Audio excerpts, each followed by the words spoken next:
What is a two-spirit individual? I mean, really, this is your policymaker's playbook. You are the witness called by the Democrats on this committee, so I assume you reflect their views. Well, you don't want to fund the police. You want to fund safe spaces for two-spirit individuals. What is a two-spirit person? A routine Senate Judiciary Committee hearing turned into a total rhetorical trap. What started as a standard debate over public safety instantly shifted into a brutal cross-examination when Senator Josh Hawley pulled out a 2023 policymaker's playbook. The witness, a former high-ranking Biden White House gun violence advisor, suddenly found himself forced to defend the exact words written in his own organization's manual. Watch how this confrontation started, where the money trail leads, and how the trap was set. You were deputy director in the Biden White House for gun violence and a special assistant to the president. Is that correct? Yes, sir. You're also affiliated with the Community Justice Action Fund. Is that correct? Yes, I'm also a survivor of gun violence. You were their executive director. When was that, the Community Justice Action Fund? 2021 to 2023. And you're affiliated with them now? Yes, as executive advisor. Okay. The Community Justice Action Fund, do you disclose your donors? Yes. All of the donors are public? Yes. You're funded by the Tides Advocacy Group, among others? They're a fiscal sponsor. This is, right. They handle our HR. Yeah. Mm-hmm. This is a George Soros-funded group? No. He's one of the donors? No. He's a donor to the Tides Advocacy Group? Yeah, that's our fiscal sponsor. So they handle our HR, our back office, our operations. Great. Okay. Great. So in other words, we're one of 300 organizations. Right, that they run. You are a subset of them. We pay them to be a fiscal sponsor. Well, you are a subset of that organization, which he helps to fund, right? Okay. All right. Just wanted to get a level set here. Notice the strategy here. Before Hawley even touches the policy paper, he establishes the financial backing. By linking the witness to a major political funding machine early on, he prevents the witness from claiming this report was just an unread draft. Now look what happens when he drops the hammer on the actual text. So I want to ask you about some of the policies that you've advocated, because they're exactly what we see implemented in these blue cities, like defunding the police. No. Indeed. That's not. We advocate for. Wait, I haven't asked a question yet. We'll get to. I've got a lot of questions. Believe me, and I'll give you time. Mm-hmm. So let's talk about this report that you issued when you were executive director, a policymaker's playbook.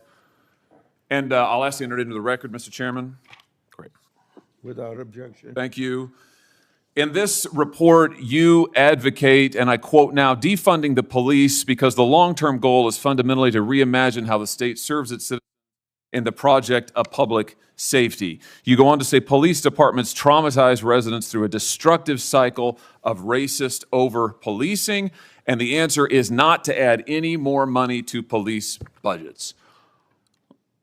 Talk to me about, why is it that denying policing to the most vulnerable communities is a solution? I know that's what the blue cities are doing, but why is that a good idea? The trap snaps shut. Hawley reads the explicit phrase defunding the police directly from the playbook and enters it into the official congressional record.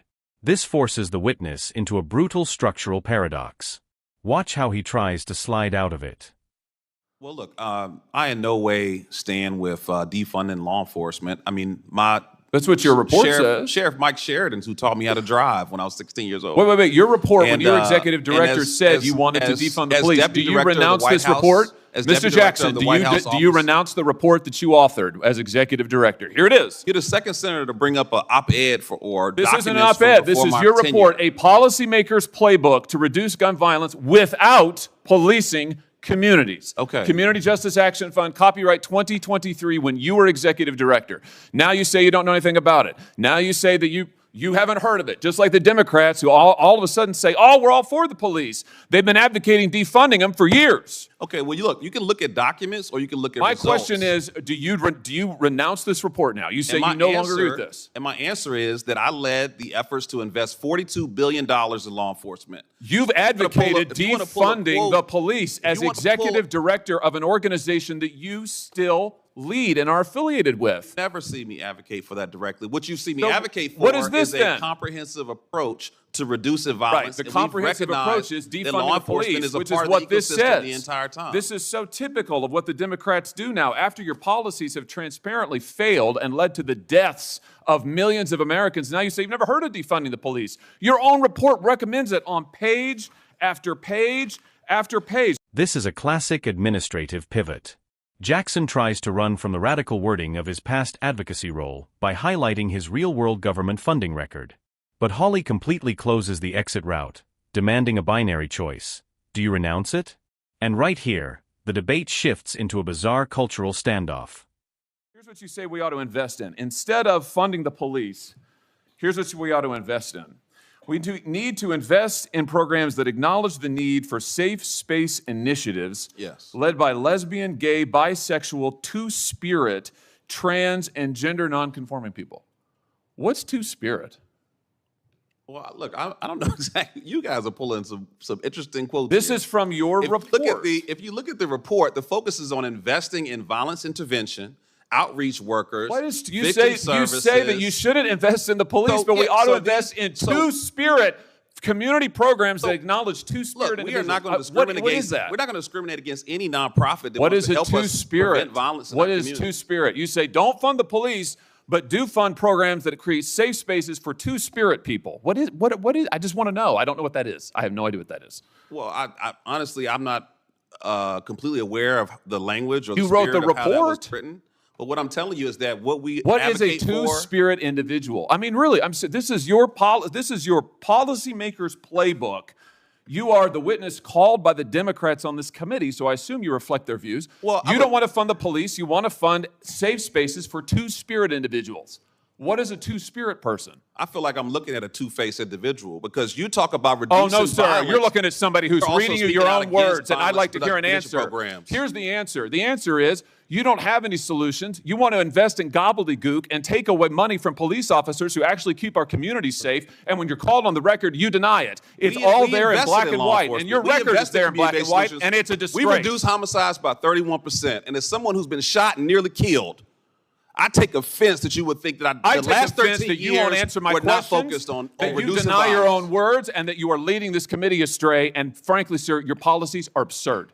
This exchange centered on a broader national debate that has been ongoing since the protests and policy discussions that followed the summer of 2020. Senator Hawley attempted to connect Gregory Jackson Jr. to the Defund the Police movement by citing a policy document produced while Jackson led the Community Justice Action Fund. Hawley's strategy was straightforward: use the witness's own published materials and ask whether he still stood behind those recommendations. Jackson, however, tried to shift the discussion toward violence prevention programs and investments outside traditional policing. His response reflected a common argument from advocates who believe crime reduction requires more than law enforcement alone. They often argue that community intervention programs, mental health services, outreach workers, and prevention initiatives can reduce violence before it occurs. The problem for Jackson during this hearing was that Hawley focused on specific language in the report rather than the broader philosophy behind it. When a witness appears unable or unwilling to directly address language from a document associated with their organization, it can create a perception problem. Viewers often interpret that as avoiding the question, regardless of whether the witness believes the quotation is being taken out of context.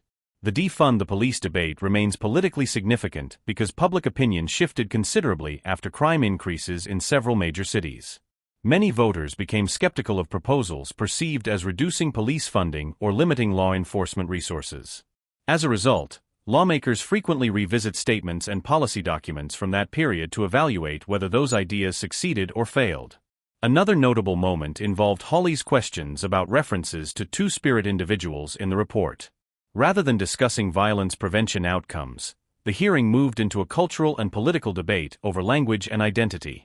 This is a common tactic in modern congressional hearings because unusual or unfamiliar terminology often generates strong audience reactions and can dominate public attention more than the original policy discussion. Supporters of Jackson would likely argue that the hearing oversimplified a complex policy framework focused on reducing gun violence through multiple approaches. Critics would argue that the hearing exposed contradictions between public statements and published recommendations. Both sides left with arguments they can use to support their respective positions. Politically, Hawley probably achieved his objective. He kept the focus on controversial language from the report and repeatedly returned to direct yes or no questions. Whether viewers agree with him or not, the structure of the exchange created a memorable confrontation likely to generate discussion online. The broader policy question remains unresolved. What combination of policing, prosecution, prevention programs, and community investment is most effective at reducing violent crime. That debate continues across cities and states nationwide, and hearings like this demonstrate how deeply divided policymakers remain on the answer.